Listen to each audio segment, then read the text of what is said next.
मैं आप लोगों से मजाक करता हूँ, उसको दिल पे नहीं लेने का, ले भी लेंगी तो कोई दिक्कत नहीं है।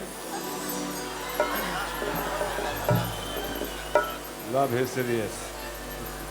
बैक पगली छोट देवर रही हम मजाक कई सकीला। हाँ भाई, बिल्कुल आपका हक है।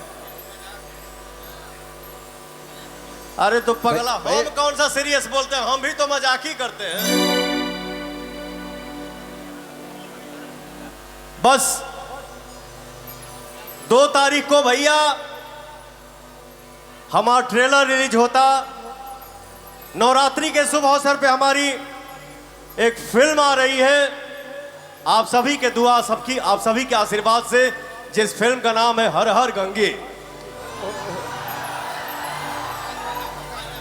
गंगा सफाई अभियान पे हमारी ये फिल्म है, स्वच्छता अभियान के ऊपर हमारी ये फिल्म है। तो मैं चाहूंगा कि हमारी जो फिल्म आ रही है हर हर गंगे, इसको आप लोग भर भर के अपना प्यार, दुलार और आशीर्वाद दीजिए। Thank you so much.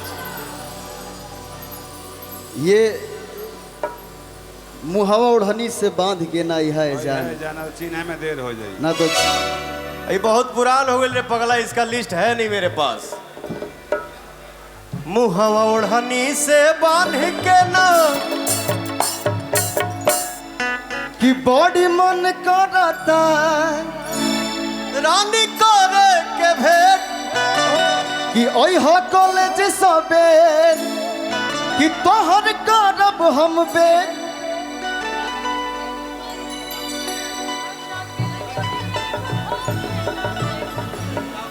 बोला आजा के छोड़ी आई बुखारे ना देर होई हो।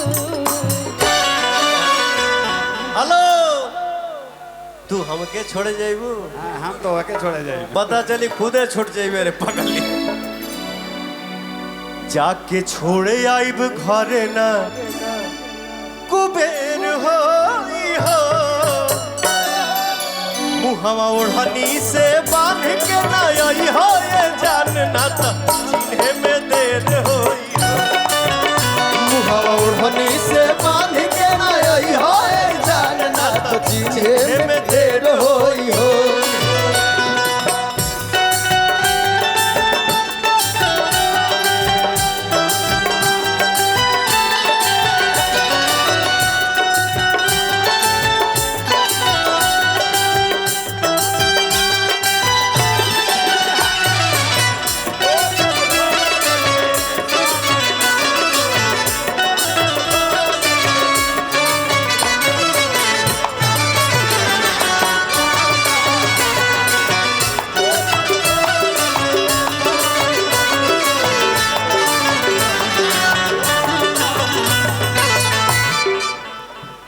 अरे त लुलिया मांगेले,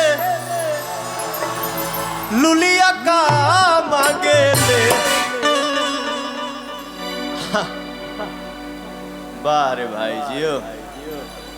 अरे लुलिया मांगेले, लुलिया का मांगेले। बेटा मैं वहां पे कैसे आऊं? आप वहीं से मुझे प्यार दो, दुलार दो, बहुत है मेरे लिए। अरे लुलिया मांगेले, लुलिया का मांगेले।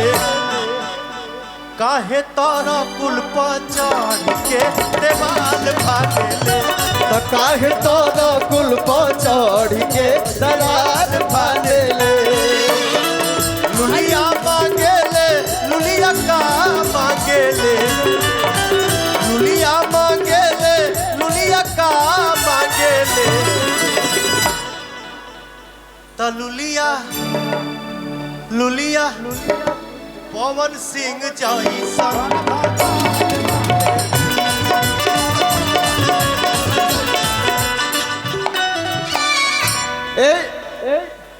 बॉस, यही पे आप गाना गाए थे कि दिल धड़काता, दिल धड़काता केहू के प्यार में, केहू के प्यार में, केहू के प्यार में, केहू के प्यार में। मन मस्त भइल बा मस्ती में, दिल बैठल प्यार के कस्ती में। मन मस्त भइल बा मस्ती में, दिल बैठल प्यार के कष्ट में रहेला अखिया हर पल इंतजार में। दिल धड़कता, दिल धड़कता,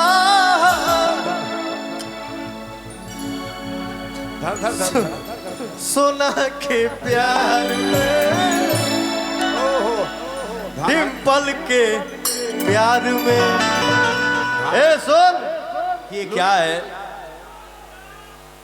मंच पे एक आर्टिस्ट, एक कलाकार दूसरे कलाकार से सिर्फ मजाक करता है ताकि आप लोगों ने ही पवन सिंह को गायक बनाया और आप लोगों ने ही पवन सिंह को नायक बनाया।